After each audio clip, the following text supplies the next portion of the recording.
Boss, kayo po ba yung may-ari dito? Ako, bossing. Boss, di ba nakadalawang balik na ako na papag-umpisan ako dun sa barbero ko na suki ko. Ngayon, hindi niyo po ako pinapansin eh. Paul! Si bossing, kanina pa raw to eh. Nakakailang balik na siya. Bakit di mo inuuna to? Boss, hindi. Ngayon lang yan. Hindi po, sir. Kanina pa po ako. Alam niyo naman po yan eh. Nakadalawang balik na ako. Tapos sasabihin mo, ngayon lang ako. Yo, kanina pa yun. Nakakadalawang balik na yun eh. Una pa yun sa kanina eh. Nakakadalawang balik na siya eh. Bakit yun naman? Hindi ko alam. Paul! Kaya bakit? Kayo pala si Kuya eh. Tinunahin mo siya. Regular customer ka eh. Kanina pa rin yun eh. Sir, kanina pa po ako, sir. Mas nauna po ako dun. Hindi. Regular customer ka. Magantay ka na lang. Upo ka na lang muna. Tony, totoo ba sinasabi ni Paul na unahin ko si Kuya? Hindi totoo, kuya mo. Kanina pa nauna si Bossing eh. Kuya Paul, di ba kanina pa siya nauna? Ikaw, Tony, huwag ka nakikialam dito. Ako ang barbero. Alam ko kung sinong unahin ko. Paul, teka lang saglit. Bossing, sabi ko lang. Sige lang po.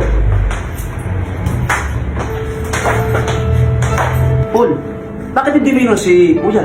Kayo na pa pabalik-balik yan. Sabi ni Tony. Kuya mo, matagal ko ng customer si Kuya. Sa isang linggo, isang beses na magpagupit yan. Hindi mo lang marunong magbigay ng tip. Wala mo lang kahit pang merienda. Kaya nang tip sa inuuna. Hindi lang nagtitip yung customer. Hindi mo siya unahin. Bakit man mo hindi? Siya pa yung unahin mo. Kasi customer yan, malaking bagay sa atin yan. Tsaka nauna siya sa pila. Unahin mo na siya. Sige na. Hindi, Kuya mo. Unahin ko na lang muna yung bata doon. 200 kasi magbigay. Saglit na maggugutan yan. Sir, uupo na po ba ako? Saglit lang, sir. Upo ka muna. Gubat lang umunahin niyo. Repair lang naman sana po, sir. Upo ka muna, sir. Unahin ko muna. Tumabilisan naman ito. Saglit lang. Sir, halika, sir.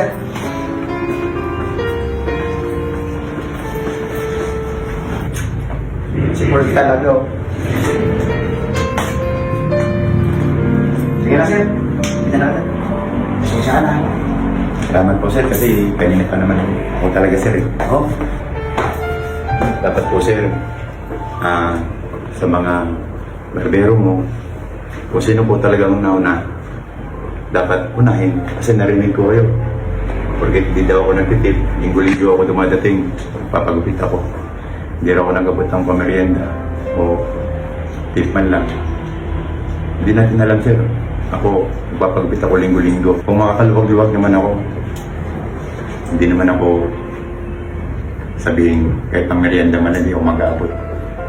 Sir, sabihin mo na lang sa barbero mo na wag ganun. Kasi ikaw yung may business. Sila barbero lang, sila sumisweldo, sila pagkatapos. Pero sa lahat ng oras, business mo to, ikaw ang magpipintasan, sir. May sabi na lang po, sir. pasensya ka na ha. Okay lang po, ipapayos ko lang po ito. Kasi makaba pa po yung sa taas eh. Salamat sa kaya mo pagsasabi ako sila.